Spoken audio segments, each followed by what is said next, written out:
Hello everyone.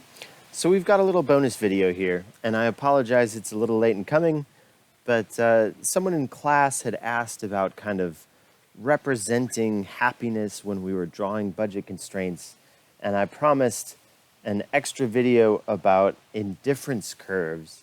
And so that's what we're going to talk about in this little video, and also as promised, there's a little extra credit opportunity embedded in this.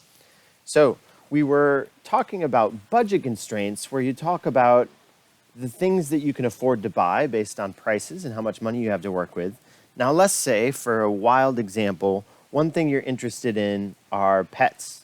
You enjoy having pets in your house, in your life, and so we could think of it in simple terms. It would be how many pets. You know, they cost $100 each. You have $500. You could buy 5 of them. You could also think of it as a quality investment, right, Teddy?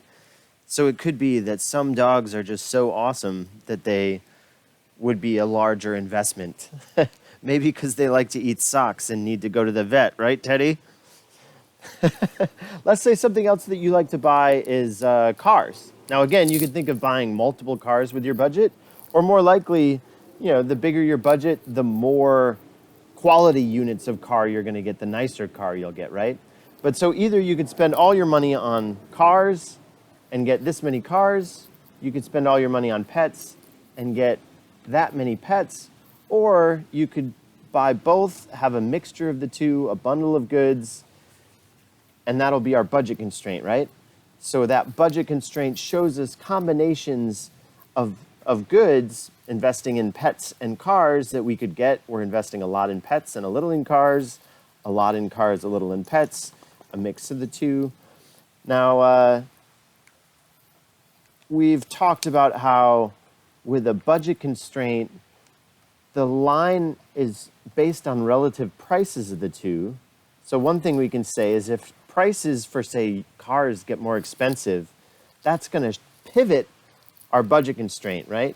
Because we can buy fewer cars. It doesn't do anything to how many pets we could buy, but it does something to how many cars we could buy. So it would pivot in if the price of cars went up, for example.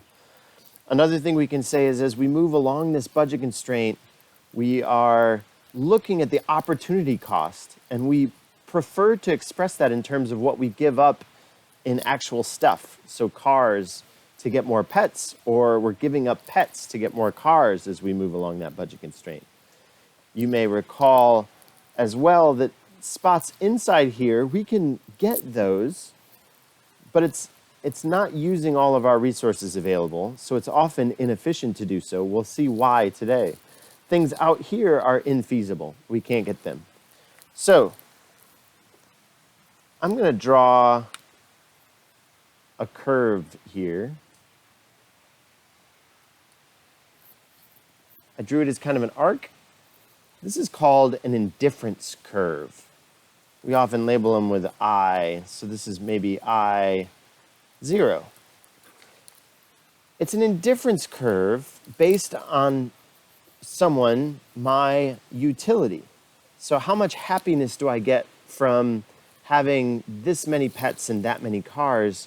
Well, this indifference curve is showing all of the bundles that I would be equally happy at.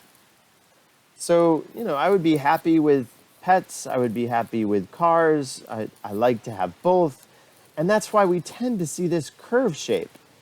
If we like to have a mixture of things, our indifference curves are going to have this curve shape to them. They're not going to be straight lines. So that fits with something we talked before, diminishing marginal utility. Each additional dollar spent towards cars, for example, you know, the first investment in cars is the difference between having to ride the bus or not. That might make a huge difference to your utility.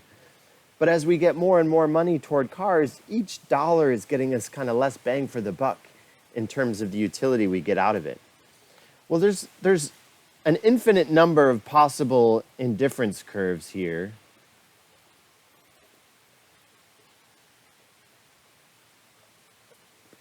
So these different indifference curves are different levels of happiness.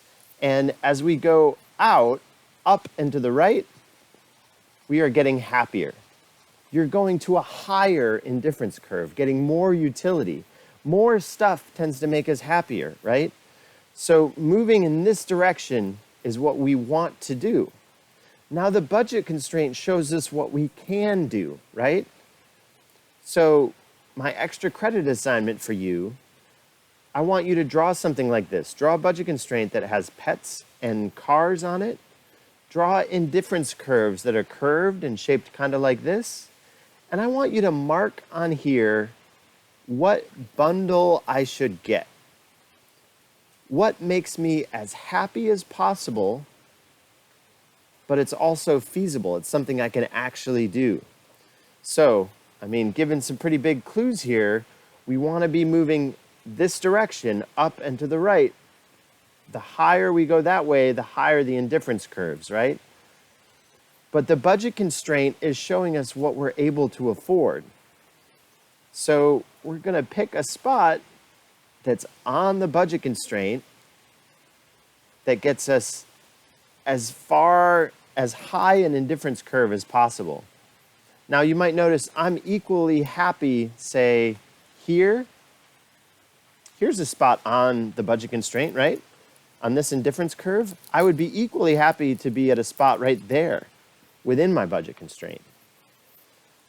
I would be equally happy out here. This is a spot I actually can't afford. I don't have that much money.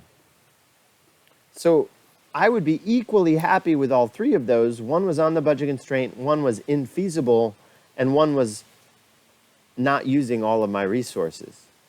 Now, assuming I want to use all of my resources to get as happy as I can, your extra credit to get full points, show me where on a chart like this I want to be.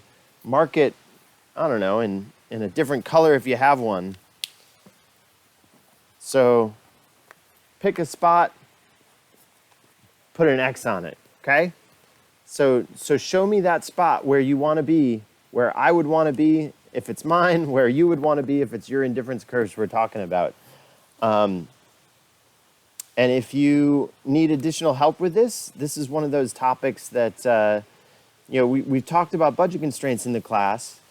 I'm introducing this idea of indifference curves here. It's really just to get you thinking about how we could actually use the concept of utility to analyze what people are going to choose to do. This is one of the ways we start to do that. It's something that you actually do in more advanced econ classes. So intermediate micro specifically is a class where you would actually work with indifference curves and maximize utility. But so for this extra credit assignment, if you just scan a picture, take a picture of it with your phone, the quality doesn't have to be great, that's fine.